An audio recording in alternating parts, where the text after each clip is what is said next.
Hello student. मैं doctor Shashikant Rathore आप सबका स्वागत करता हूं एल्गोरिथम ग्रेड सीरीज के नए लेक्चर में।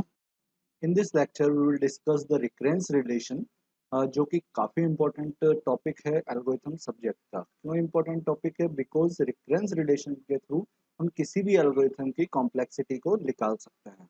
आने वाले टाइम में जितने भी क्वेश्चंस होंगे या जितने भी टॉपिक्स होंगे उनमें हमें कॉम्प्लेक्सिटी निकालनी रहेगी, तो हम उनकी कॉम्प्लेक्सिटी रिकरेंस रिलेशन के थ्रू कैलकुलेट करेंगे। तो सबसे पहले समझते हैं रिकरेंस रिलेशन होता क्या है। तो let start with this video. तो बात करते हैं यहाँ पे सबसे पहले रिकरेंस रिलेशन की। तो रिकरेंस जैसा कि नाम से ही दिख रहा है, रिकरेंस मीन्स बार बार रिपीट होना, किसी भी टास्क का बार बार रिपीट होना, किसी भी चीज़ को बार बार करना। तो that will be the recurrence, recurrence of anything. तो इसको समझने के लिए एक एग्जांपल लेते हैं। जैसे सपोज मैंने यहाँ पे लिखा जीरो, जीरो के बाद नेक्स्ट टर्म लिखी मैंने फाइव, फाइव के बाद नेक्स्ट टर्म लिखी मैंने टेन, टेन के बाद 15। अब आपसे कोई पूछे कि अगली टर्म क्या होगी, तो आप शायद इजीली जवाब दे देंगे जरा सा माइंड लगा के कि हर बार यहाँ पे +5 करा, यहाँ पे भी +5 किया, यहाँ पे भी +5 किया, तो अगली term will be, next term will be 20। ठीक है, 20 के बाद 25। ठीक है, तो इस तरीके से आप आगे की टर्म्स को कैलकुलेट कर सकते हो। बट आपने कैलकुलेट किस तरीके से किया? By using previous term. आपने प्रीवियस टर्म को लिया, उनको देखा, उनको एनालाइज किया और उसके बेसिस पे आपने नेक्स्ट टर्म को कैलकुलेट किया। तो यही है एक रिकरेंस रिलेशन। मीन्स इनके बीच में आपस में एक रिलेशन बना हुआ है जिसके थ्रू आप नेक्स्ट टर्म को कैलकुलेट कर सकते हो। ठीक है, बार बार वही प्रोसेस रिपीट करते रहेंगे और बार बार नेक्स्ट टर्म को कैलकुलेट करते रहेंगे जब तक कि टर्मिनेटिंग कंडीशन कुछ नहीं आ जाए। ठीक है, मतलब जहाँ पे भी टर्मिनेट होना है वहां तक नहीं पहुंच जाए तब तक हम उस काम को करते रहेंगे।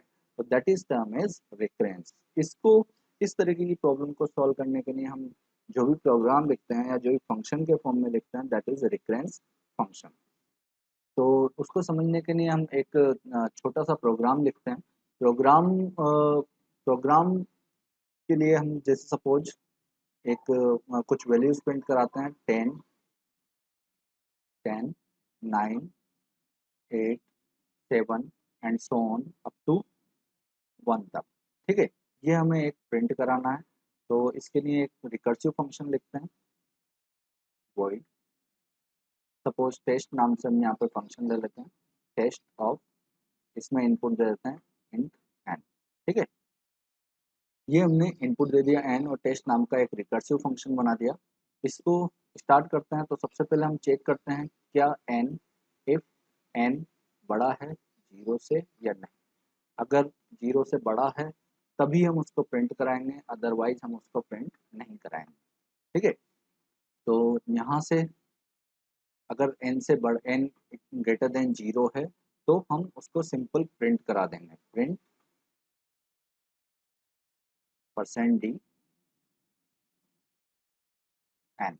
ठीक है, एन की वैल्यू को हमने यहाँ पे प्रिंट करा दिया। प्रिंट होने के बाद हम दोबारा से फंक्शन को कॉल करेंगे क्योंकि हमें दोबारा वही काम करना है, उसी फॉर्म में आगे बढ़ते रहना है। तो इस बार हमें 10 के बाद क्या प्रिंट करना है? 9। ठीक है, 9 के बाद क्या करा? 8, 8 के बाद क्या करा? 7। तो हमने स्टार्ट कहाँ से किया था? एन से। एन के बाद हम किसको प्रिंट करेंगे? n-1 को। तो यहाँ पे हम अब अगला कॉल किसके थ्रू करेंगे? n-1 के थ्रू, क्योंकि n को तो प्रिंट करा चुके हैं। अब अगला किसको प्रिंट कराएंगे? n-1 को। यहाँ से दोबारा रिकर्सिव कॉल होगी और वापस से n-1 प्रिंट होगा। तो यहाँ पे ये इफ लूप खत्म हो जाएगा एंड देन ये वाला टेस्ट फंक्शन भी क्लोज हो जाएगा। अगर n की वैल्यू 1 से छोटी हुई या जीरो तक पहुंची तो ये कॉल नहीं होगा, यहाँ से वो बाहर आ जाएगा, mean that will be the terminating condition और 1 तक ये प्रिंट कर देगा। अब सपोज मैंने इसमें इनपुट दिया टेस्ट 4, मैंने इनपुट दिया टेस्ट 4 मीन्स 4 इनपुट दिया मैंने। अब ये किस तरीके से एग्जीक्यूट होगा, इसका रिकर्शन ट्री किस तरीके से बनेगा उसको देखते हैं। तो सबसे पहले टेस्ट 4 दिया मीन्स 4 इनपुट दिया, तो ये जाएगा और यहाँ पे सबसे पहले कंडीशन चेक करेगा एन बड़ा है जीरो से या नहीं, यानी कि 4 बड़ा है जीरो से या नहीं। बड़ा है तो अगली लाइन में जाएगा, अगली लाइन क्या करा? प्रिंट कर देगा एन की वैल्यू, एन क्या है? 4, तो यहाँ पे इसने प्रिंट कर दिया 4। फिर उसके बाद टेस्ट वापस n-1 मीन्स अगेन दूसरे वाली लाइन में ये कॉल करेगा किसको, टेस्ट फंक्शन को, टेस्ट फंक्शन को कॉल करेगा। बट इस बार किस वैल्यू के साथ कॉल करेगा, n-1, पहले 4 थी तो अब क्या हो जाएगी 3। इसके बाद ये अगेन कॉल करेगा टेस्ट 2 को और साथ में प्रिंट करा देगा 3 को, क्योंकि 3 अभी भी बड़ा है 0 से। उसके बाद n-1 मीन्स टेस्ट 2 को कॉल किया। अब 2 के साथ दोबारा ये कॉल होगा, अभी भी n बड़ा है 0 से तो 2 को प्रिंट कराएगा और कॉल करेगा अगले फंक्शन को अगली वैल्यू के साथ, मतलब टेस्ट 1, पहले 2 था तो यहाँ पे क्या हो जाएगा 1। फिर ये 1 अभी भी ग्रेटर देन है 0 से तो इट विल प्रिंट 1। ठीक है, ये कर देगा प्रिंट 1 टाइम एंड कॉल करेगा वापस टेस्ट n-1, 1-1 मीन्स 0 के साथ ये कॉल करेगा। बट इस बार ये यहाँ पे 0 आएगा, वापस इस फंक्शन में जाएगा और यहाँ पे कंडीशन चेक करेगा n इज ग्रेटर देन 0 और नॉट। 0 से 0 हो चुकी है, 0 से बड़ी नहीं है तो यहाँ पे ये टर्मिनेट हो जाएगी। टर्मिनेट मतलब ये फॉल्स हो जाएगी और यहाँ से वापस रिटर्न कर जाएगा हमारा ये फंक्शन, मतलब यहाँ पे आके क्लोजिंग हो जाएगी। तो बेसिकली इस रिकर्शन ट्री में बात करें तो यहाँ पे हर फंक्शन कॉल में उसने प्रिंट किया, केवल लास्ट वाली फंक्शन कॉल में प्रिंट नहीं किया। जनरलाइज फॉर्म में हम मान लेते हैं कि हर कॉल के अंदर एक एक प्रिंट हो रहा है। तो टोटल कॉल किसके कितनी हुई, अगर हमने यहाँ पे 4 इनपुट दिया था तो 4 इनपुट देते हैं तो कॉल कितनी हुई 4 + 1। ठीक है, और प्रिंट कितना हुआ, वैसे तो 4 हो रहा है पर हमने पहले ही कंसिडर किया है कि हर कॉल में सपोज एक प्रिंट हो रही है। ठीक है, तो टोटल प्रिंट कितनी होगी वो भी कंसिडर कर सकते हैं कि 5 हो गई। ठीक है, अब सपोज हर कॉल में 1 यूनिट ऑफ टाइम लग रहा है। ठीक है, हर कॉल में 1 यूनिट ऑफ टाइम लग रहा है तो टोटल टाइम कितना लगेगा इस पूरे फंक्शन को कॉल होने में, मतलब सारे फंक्शन को एग्जीक्यूट होने में। इसमें भी 1 टाइम ऑफ यूनिट, इसमें भी 1 टाइम ऑफ यूनिट, इसमें भी 1 टाइम ऑफ यूनिट, इसमें भी 1, इसमें भी 1। तो टोटल टाइम कितना रिक्वायर्ड हुआ इस पूरे फंक्शन को कॉल होने में, अगर इनपुट देते हैं हम 4, अगर n की वैल्यू 4 है तो टाइम लगेगा हमारे पास 4 + 1 दैट इज 5। ओके, अगर यहाँ पे सपोज इसकी वैल्यू देता मैं 10, ठीक है, 10 के साथ टेस्ट 10 करता तो कितना टाइम लगता, 10 + 1, सॉरी 10 + 1 विल बी 11। ठीक है, 11 टाइम रिक्वायर्ड होता। अगर सिंपल शब्दों में बात करें, अगर n वैल्यू देता मैं यहाँ पे n इनपुट कराता तो टोटल टाइम कितना लगता उस केस में n + 1। ठीक है, n + 1 टाइम यूनिट लगता टोटल। तो इसको अगर हम फंक्शन की फॉर्म में लिखें, एक टाइम कॉस्टिंग फंक्शन बना देते हैं fn, इक्वेशन की फॉर्म में लिख देते हैं इसको, that is time costing function fn of this algorithm. तो उसकी वैल्यू कितनी आएगी n + 1। ठीक है, अब यहाँ तो हमने एक चीज और डिस्कस करते हैं। यहाँ पे हमने एक यूनिट एक कॉलिंग में एक यूनिट टाइम रखा कि हाँ सपोज एक टाइम यूनिट लगता है। हो सकता है आप इसके लिए भी 1 टाइम यूनिट ले लें, इसके लिए भी 2 टाइम 1 यूनिट ले लें। ठीक है, तो टोटल एक कॉलिंग में कितना लगा, 2 यूनिट टाइम लगा। ठीक है, तो यहाँ पे 1 की जगह 2 हो जाएगा, तो यहाँ पे n की जगह 2n हो जाएगा। ठीक है, या फिर आप कह सकते हैं कि लास्ट वाली केस में लास्ट जो कॉलिंग हुई उसमें केवल और केवल केवल ये वाली लाइन ही एग्जीक्यूट हुई, ये वाली लाइन एग्जीक्यूट नहीं हुई, क्योंकि यहीं पे ही टर्मिनेट कर जाएगा। तो उस केस में यहाँ पे 1 की जगह पे 2 आ जाएगा। ठीक है, तो ओवरऑल मैं कहना चाहता हूँ, मतलब ये कहना चाह रहा हूँ कि यहाँ पे कितनी भी लाइनें हों इनसे ज़्यादा फर्क नहीं पड़ेगा। क्यों, क्योंकि उससे यहाँ पे केवल कांस्टेंट की वैल्यू ही चेंज होगी, n की वैल्यू पे कोई इफेक्ट नहीं पड़ेगा। ज़्यादा से ज़्यादा यहाँ पे 2n आ जाएगा, 3n आ जाएगा, 4n आ जाएगा या cn आ जाएगा। ठीक है, यहाँ पे 1 की जगह 1 आ जाएगा या 2 आ जाएगा या 3 आ जाएगा या कुछ भी आ सकता है यहाँ पे, but constant will be there. और हमने प्रॉपर्टीज पढ़ी थी असिम्प्टोटिक नोटेशंस में, कॉम्प्लेक्सिटी की प्रॉपर्टीज पढ़ी थी, उसमें कांस्टेंट की वैल्यू से ज़्यादा फर्क नहीं पड़ता है, चाहे वो मल्टीप्लिकेशन में हो चाहे वो एडिशन में हो। ठीक है, एक्सपोनेंट में नहीं होना चाहिए। ठीक है, तो बेसिकली यहाँ पे that is the time costing function of this recursive function. और जैसा कि हमने असिम्प्टोटिक नोटेशन में पढ़ा था, अगर इसको बिग ओ की फॉर्म में लिखें तो we can say this function fn is order of n, जो कि हाई डोमिनेटिंग टर्म यहाँ पे एन की पावर सिंपल 1 है, एन है सिंपल, तो we can say f n is the order of n only. ठीक है, तो ये इसकी कॉम्प्लेक्सिटी लेकर के आई। बट ये अभी हमने डिस्कस किया that is cost function of this algorithm, time cost function of this algorithm. अब बात करते हैं इसका रिकरेंस रिलेशन किस तरीके से लिखेंगे। ठीक है, रिकरेंस रिलेशन भी एक तरीके की इक्वेशन होती है जिसके थ्रू हम इस पूरी वर्किंग को पूरे टाइम, जितना टाइम लगा उसको इक्वेशन की फॉर्म में लिखते हैं। तो इसी फंक्शन को हम दोबारा लेते हैं और एक बार इसको दोबारा से लिखते हैं। One second. तो this is the same function here. अब इसका हम यहाँ पे रिकरेंस रिलेशन देखते हैं कि किस तरीके से उसका रिकरेंस रिलेशन लिखेंगे। तो यहाँ पे मैं कलर चेंज कर लेता हूँ। तो सबसे पहले बात करें रिकरेंस रिलेशन या रिकरेंस इक्वेशन को डिनोट करते हैं हम टी ऑफ एन से। ठीक है, टी ऑफ एन मतलब ये पूरे फंक्शन को हमने कितना टाइम लगा उसको टी ऑफ एन लगा। अगर हम एन इनपुट देते हैं तो यहाँ पे हमने एन इनपुट दिया है तो इसको हम डिनोट करेंगे यहाँ से ओवरऑल फंक्शन की टाइम कॉस्टिंग आ जाएगी टी ऑफ एन। अब ये पूरा फंक्शन टी ऑफ एन किस तरीके से आगे फर्दर डिवाइड हुआ है, किस तरीके से आगे फर्दर वर्क कर रहा है, वो है ये। ठीक है, ये वाला काम ये कर रहा है। ठीक है, मतलब ओवरऑल टाइम इन चीज़ों को करने में लग रहा है। सपोज इस लाइन को एग्जीक्यूट होने में टोटल टाइम लगा 1 यूनिट, इस वाली लाइन को भी एग्जीक्यूट होने में टोटल टाइम लगा 1 यूनिट। अब अगेन हमने एक रिकर्सिव कॉल करी टेस्ट n-1, तो अगेन हमने इस वाले फंक्शन को दोबारा से कॉल किया। इस वाले फंक्शन को टाइम कितना लग रहा था t।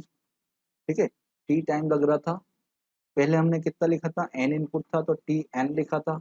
अब यहाँ पे n की जगह पे क्या हो गया n-1, मतलब हम n-1 इनपुट के साथ इसको एग्जीक्यूट करा रहे हैं तो टाइम कितना लगेगा t of n-1।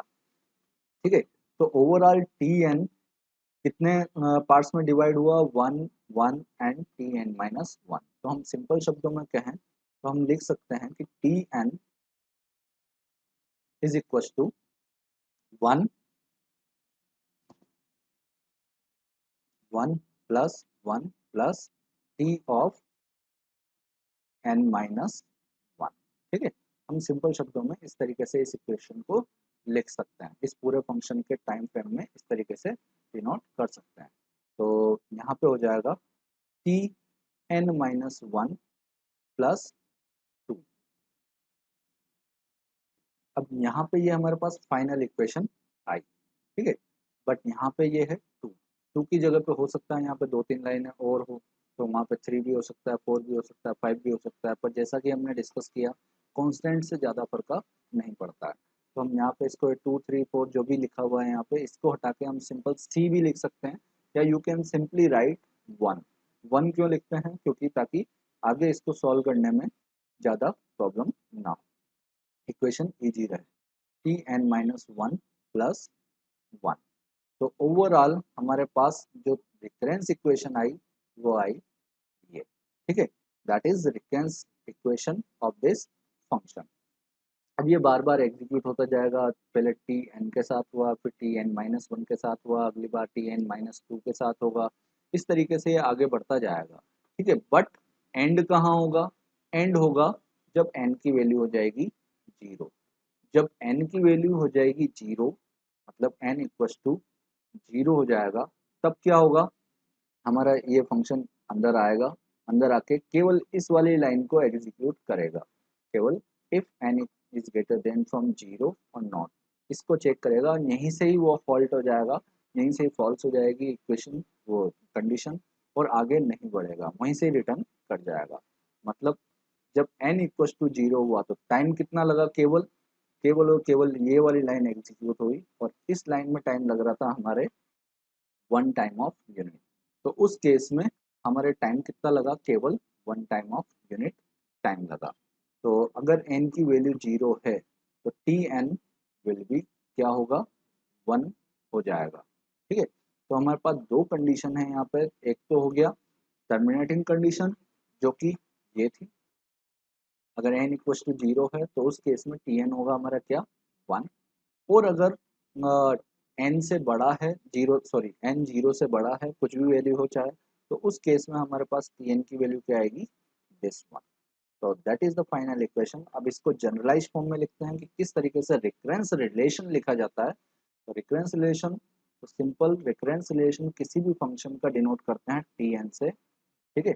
Tn will be what, Tn will be what, सबसे पहले terminating condition if n is equal to zero. अगर n इक्वल टू जीरो है तो Tn की वैल्यू क्या होगी, वन होगी, ठीक है। और if n is greater than from zero, तो फिर Tn की वैल्यू क्या होगी, Tn minus one plus one, ठीक है। तो ये हमारे पास इस पूरे फंक्शन का रिकरेंस रिलेशन आया, ओके। तो इस तरीके से आप किसी भी फंक्शन का रिकरेंस रिलेशन निकाल सकते हो। आई होप आपको ये समझ में आया होगा। इसको दोबारा से समझने के लिए हम एक और थोड़ा सा एक्सटेंडेड एग्जांपल लेते हैं। तो सबसे पहले फंक्शन को दोबारा देखते हैं।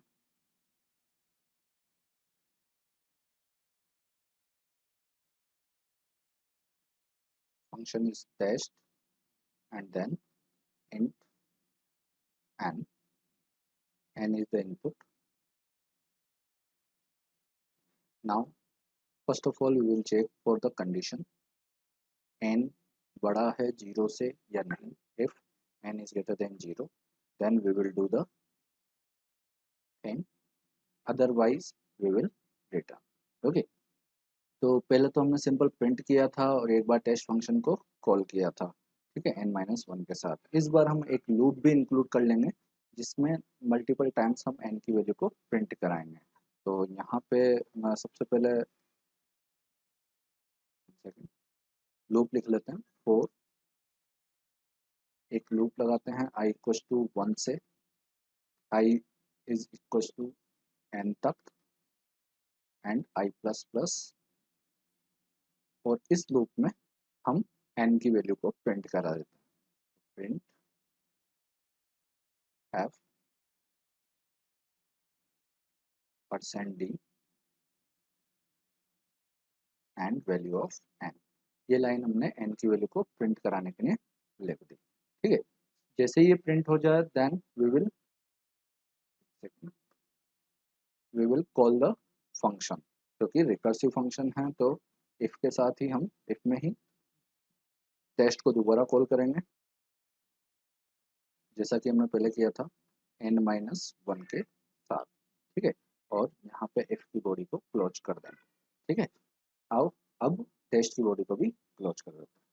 अब लिखते हैं इसका रिकर्सिव फंक्शन। तो जैसा कि हमने पहले डिस्कस किया था, overall timing will be required, time recursion function will be denoted by Tn। ये हो गया पूरे फंक्शन के लिए। इसको आगे ब्रेकआउट करेंगे इन सबके लिए, ठीक है। तो one by one her line को लेते हैं, उसके लिए 1 यूनिट टाइम लगाते हैं। तो ये एक लाइन है तो इसके लिए 1 unit of time will be required. इसके लिए ये भी एक लाइन है सिंगल, तो इसके लिए भी 1 unit of time will be required. अब आती है प्रिंट एफ वाली लाइन। तो प्रिंट एफ वाली लाइन कितनी बार एग्जीक्यूट हो रही है, अगर एक ही बार एग्जीक्यूट होती है तो 1 unit of time will be required. But यहाँ पे it is in the for loop. For loop कितनी बार चल रहा है, ये फोर लूप चल रहा है हमारा n times, i equal to one से लेकर n तक। तो n टाइम्स ये प्रिंट वाली लाइन एग्जीक्यूट होगी, ठीक है। n टाइम्स ये प्रिंट वाली लाइन एग्जीक्यूट होगी। तो time required for execution will of this line will be n times, n unit of time will be required। फिर बात आती है इस वाली लाइन की, that is test n-1 means again we are calling the function। तो इस function का टाइम रिक्वायर्ड था Tn when input is n। अब सेम वही होगा t, बट इस बार इनपुट क्या है हमारे पास n-1। तो we will write here n-1। तो ओवरऑल बात करें हम इसकी, तो Tn is partition among in this one। so Tn will be 1 plus this one plus this n plus Tn minus 1। Tn-1. Okay, so this is the thing. Here we will again sort it. Tn-1 plus n+2, तो ये हमारे पास final equation आई। अब हमने जैसा कि पहले discuss किया था, दिस टर्म n+2, n+2 हमने ऑलरेडी देख चुके हैं कि it is of order of n। ठीक है, this is the in order of n, तो हम इसको हटा के सिंपल n लिख सकते हैं। और सिंपल शब्दों में कहें तो कांस्टेंट अगर प्लस में आ रहा है तो आप उसको डायरेक्टली रिमूव कर सकते हो। ठीक है, तो ये ओवरऑल बन जाएगा हमारे पास Tn equals to Tn-1 plus n. Okay, this will be the overall equation, overall recurrence relation for this function. तो ये हो गया रिकरेंस इक्वेशन। अब इसको रिकरेंस रिलेशन मतलब प्रॉपर जनरल टर्म में लिखते हैं, किस तरीके से आएगा, तो उसमें Tn will be, there will be two conditions, one in averaging means normal cases and another one is terminating condition. Terminating condition means जब n will be 0। ठीक है, दो कंडीशन हो जाएगी, if n is equals to 0 और and, और दूसरी condition हो जाएगी if n is greater than 0। तो n is greater than 0 होगा, when n is greater than 0 then all the things will executed, मतलब लूप में जाएगा और for लूप भी एग्जीक्यूट होगा, प्रिंट भी एग्जीक्यूट होगा और टेस्ट n-1 भी एग्जीक्यूट होगा। उस केस में हमने निकाला ये सारे टाइम इसको रिक्वायर्ड होंगे। ठीक है, and in that case the equation will be t equals to Tn-1 plus n। तो if n is greater than 0 then Tn will be what, Tn-1 plus n। okay, if you want then you can also include this as a constant, not 2 or 3 or 1, simple write plus c। ठीक है, or if you want to simplify the equation means for calculation purpose then you can simple write plus 1 here, ठीक है, as a constant। okay, but I am removing here। so when n is greater than 0 then it will be Tn equals to Tn-1 plus n। okay, अब बात करते हैं if n is equals to 0। अगर n equals to 0 होगा, n equals to 0 होगा तो हम इसको इसमें पुट करके देखते हैं।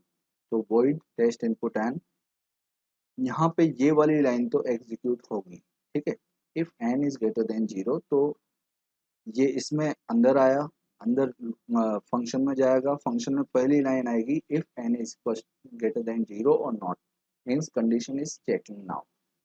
तो ये वाली तो लाइन एग्जीक्यूट होगी, means this one will be applicable, मतलब एक यूनिट टाइम तो लगेगा ही लगेगा इस कंडीशन को चेक होने के बाद।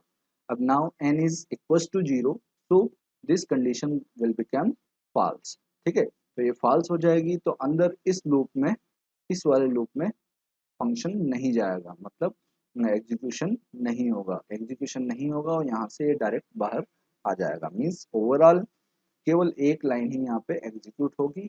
तो for that case if n equals to 0 then Tn will be 1 only। ठीक है, तो this will be the terminating condition। so here if n is equals to 0 then we can say Tn will be 1। so overall recurrence relation for this function is this one। okay, recurrence relation किस तरीके से लिखते हैं किसी भी algorithm का वो सीखा। अब हम बात करते हैं किस तरीके से रिकरेंस रिलेशन को सॉल्व किया जाता है ताकि हम उसकी कॉम्प्लेक्सिटी निकाल सकें। रिकरेंस रिलेशन बेसिकली एक इक्वेशन होती है जो कि एल्गोरिथम की वर्किंग को डिपेक्ट करती है। ठीक है, टाइम इक्वेशन की फॉर्म में। अब उसको हम सॉल्व करेंगे, सॉल्व करने के लिए बेसिकली दो तरह के मेथड होते हैं, one is substitution method and another one is master method. तो वन बाय वन हम दोनों मेथड को डिस्कस करेंगे। तो बात करते हैं किस तरीके से रिकरेंस रिलेशन को सॉल्व किया जाता है। तो हम सेम एग्जांपल दोबारा लेते हैं जो पहले एल्गोरिथम लिखी थी हमने, एक छोटा सा प्रोग्राम लिखा था। This is a program here. ये सिंपल हमने प्रिंट कराने के लिए लिखा था जिसमें एक रिकर्सिव कॉल थी टेस्ट n-1 और इसका हमने रिकरेंस रिलेशन निकाला था। मैं इसको एक बार और लिख देता हूँ, t of n equals to, दो केसेस थे, n equals to sorry n is equals to 0 and n is greater than from 0। जब n इक्वल्स टू 0 था तो टर्मिनेटिंग कंडीशन थी और उस केस में Tn इज इक्वल्स टू 1। ठीक है, in another one and when n is greater than from then Tn minus 1 plus 1, जैसा कि हम ऑलरेडी डिस्कस कर चुके हैं। तो it will be t of n की जगह पे n माइनस 1, n माइनस 1 और ये पीछे का 1 minus 1 plus 1, this will be the term. तो it will begin Tn minus 1 equals to t of n minus 2 plus 1. So we will get the value of Tn minus 1. Now we will put this value in this function. Okay, we will put the value of Tn minus 1 to this equation. तो यहाँ पे वापस इसको आगे solve करते हैं। यहाँ पे Tn minus 1 की जगह पे मैं जो ये वैल्यू निकाली हमने इसको लिख देते हैं, t of n minus 2 plus 1। ठीक है, ये हमने फंक्शन की वैल्यू लिख ली और ये बाकी का 1 प्लस 1। ओके, इसको आगे सॉल्व करते हैं तो it will be t of n minus 2 plus 2। Okay, तो ये आ गई हमारे पास सेकंड इक्वेशन जब n की वैल्यू क्या हो गई n माइनस 1। मतलब जब हमारा रिकर्सिव कॉल चला, जब हमने पहली बार कॉल किया तो इनपुट क्या था n, उस केस में पूरा ओवरऑल टाइम कितना लगा इस फंक्शन को, तो वो आएगा हमारा इस इक्वेशन से। ठीक है, this is first iteration, you can say iteration और फर्स्ट कॉल कह सकते हो। तो फर्स्ट कॉल में हमारा टाइम लगा, अगली बार में कॉल क्या हुआ n माइनस 1, मतलब हमने n की वैल्यू को क्या रखा n माइनस 1। तो उससे फिर कितना टाइम लगा हमारे पास, उस वाले केस में कितना टाइम लगेगा, मतलब जब सेकेंड कॉल होएगी तो उस कॉल में हमें टाइम लगेगा इन दिस इक्वेशन। ठीक है, ये इक्वेशन हमें बताएगी कि सेकंड कॉल में कितना टाइम लगा। तो this is for second call. Okay, this is for second call. अब बात करते हैं उसके आगे की, मतलब इसको आगे और सॉल्व करते हैं। तो आगे सॉल्व करना मतलब वापस सब्सटीट्यूट करना वैल्यू को। ठीक है, तो यहाँ पे हम t ऑफ n माइनस 2 की वैल्यू निकालते हैं। निकालने के लिए हमारे पास क्या गिवन है, दिस वन। ठीक है, इसमें अगेन हम n की जगह पे क्या रख देंगे n माइनस 2 और उससे हमारे पास वैल्यू क्या निकल जाएगी t ऑफ n माइनस 2। तो सिंपल रखते हैं, put n equals to n minus 2। ठीक है, किस में रखेंगे, इस वाली इक्वेशन में। तो रख के देखते हैं t ऑफ n माइनस 2, यहाँ पे n माइनस 2 हो जाएगा equals to t of n की जगह पे n माइनस 2 रखा माइनस 1 एंड प्लस 1। ओके, तो हमारे पास वैल्यू आ जाएगी इसकी t of n minus 3 plus 1। Okay, इसकी वैल्यू आ गई t ऑफ n माइनस 2 की। तो ये t ऑफ n माइनस 2 की वैल्यू अगेन हमें मिल चुकी है। तो t ऑफ n माइनस 2 की वैल्यू हम किस में रख देंगे, इसमें। ठीक है, तो अगेन हम रख के देखते हैं, यहाँ पे t of n will be t, इसके फंक्शन की वैल्यू रख देता हम यहाँ पे 1 सेकेंड।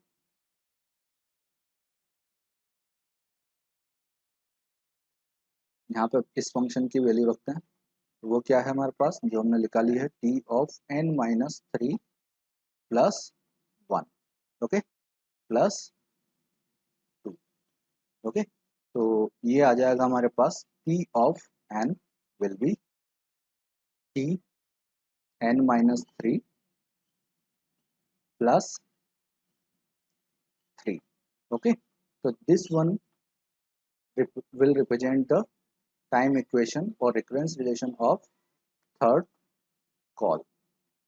सॉरी, जब थर्ड कॉल में एग्जीक्यूशन होगा, मतलब तीसरी बार ये रिकर्सिव फंक्शन कॉल होगा, उस केस में n माइनस 3 वैल्यू जाएगी इनपुट में और उस केस में हमारे पास टाइम लगेगा दिस वन। तो फर्स्ट कॉल में हमारे पास n माइनस 1 प्लस 1 था, सेकेंड कॉल में हमारे पास n माइनस 2 प्लस 2 था, थर्ड कॉल में n माइनस 3 प्लस 3 था।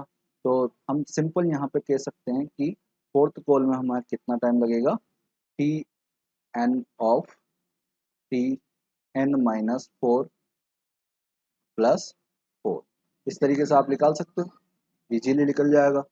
फिफ्थ कॉल में क्या लगेगा वो भी आप निकाल सकते हो, सिक्स कॉल में कितना लगेगा वो भी आप इजीली निकाल सकते हो। तो इस तरीके से हमारी रिकर्सिव कॉल चलती जाएगी, वन बाय वन अगले अगले स्टेप में पहुंचते जाएंगे, 5 6 7 8 9 10 कॉल में पहुंचते जाएंगे और उनका टाइम इक्वेशन हम इस तरीके से निकालते जाएंगे। पर ऐसा कब तक हम चलते जाएंगे, कब तक वो रिकर्सिव कॉल आगे चलती जाएगी। जैसे सपोज ये फंक्शन था हमारे पास, तो ये फंक्शन कब तक अपने आप को कॉल करता रहेगा।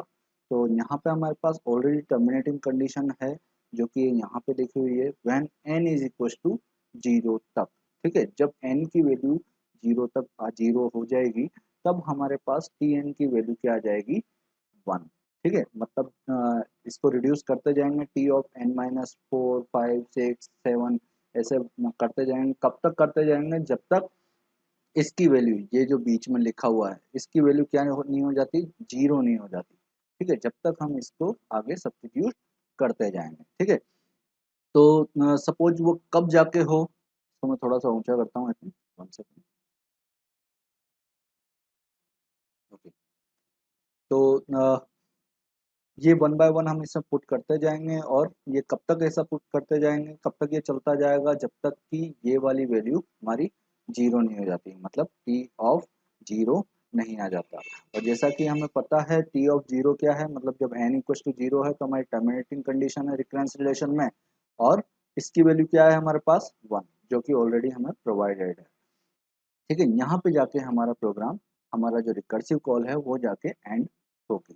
ठीक है, तो बेसिकली यहाँ पे सपोज ये आफ्टर के स्टेप हम टर्मिनेटिंग स्टेप पे पहुंचते हैं। ठीक है, आफ्टर के रिकर्सिव कॉल, बार बार रिकर्सिव कॉल चलती जाएगी, कब तक चलेगी, जब तक कि एन की वैल्यू 0 नहीं हो जाती। एन की वैल्यू 0 कब होएगी, सपोज के स्टेप बाद। ठीक है, के स्टेप बाद केथ कॉल में इस n की वैल्यू, ये जो n की वैल्यू है वो 0 हो जाएगी। तो के स्टेप बाद ये फंक्शन क्या बनेगा, t of n will be t n minus के प्लस के। हमने वही वैल्यू रखी है जैसे फोर्थ कॉल में क्या थी, n minus 4 plus 4। Fifth call में क्या थी, t of n equal to n minus 5 plus 4, sorry 5 plus 5। Six में n माइनस 6 प्लस 6। तो केथ कॉल में क्या होगा, n माइनस के प्लस के। ठीक है, तो हमने सपोज करा है कि केथ कॉल बाद टाइम इक्वेशन ये रहेगी, और केथ कॉल बाद n की वैल्यू क्या हो जाएगी, t ऑफ n माइनस के की वैल्यू क्या हो जाएगी, 0 के बराबर हो जाएगी, दैट इज 1। ठीक है, मतलब वहां पे जाके टर्मिनेट हो जाएगा। मतलब after kth call this n minus के विल बी व्हाट, दिस 0। ठीक है, n माइनस के विल बी व्हाट, 0। ठीक है, n माइनस के की जगह पे क्या आ जाएगा, 0 आ जाएगा। ऐसा हमने अज्यूम करा है कि के स्टेप बाद ऐसा होगा।